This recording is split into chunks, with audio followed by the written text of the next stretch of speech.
ప్రపంచమే ఒక ఇల్లైతే ప్రపంచంలోని ఒక ఇంట్లో ఆ ఇంట్లో మరో ప్రపంచం. ఆ ప్రపంచం మరేదో కాదు, ఆ ఇంట్లోని ఒక రూమ్లో ఆ రూమ్లోని ఒక ఏసీ, ఆ ఏసీ కింద ఒక కుర్చీ, ఆ కుర్చీ పైన ఒక మనిషి, ఆ మనిషి చేతిలో ఒక పుస్తకం, ఆ పుస్తకంతో పాటు ఒక పెన్ను,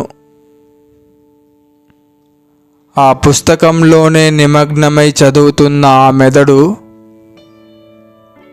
ఆ మెదడుకు వచ్చే ఆలోచనలు కొద్ది రోజులుగా వినపడడం లేదు, కనపడడం లేదు, ఆ మనిషితో సహా.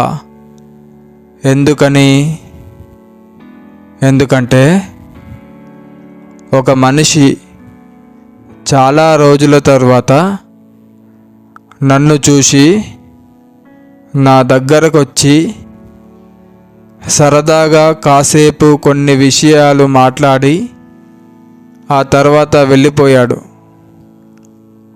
ఆయన నాతో మాట్లాడిన మాటలే ఇవి.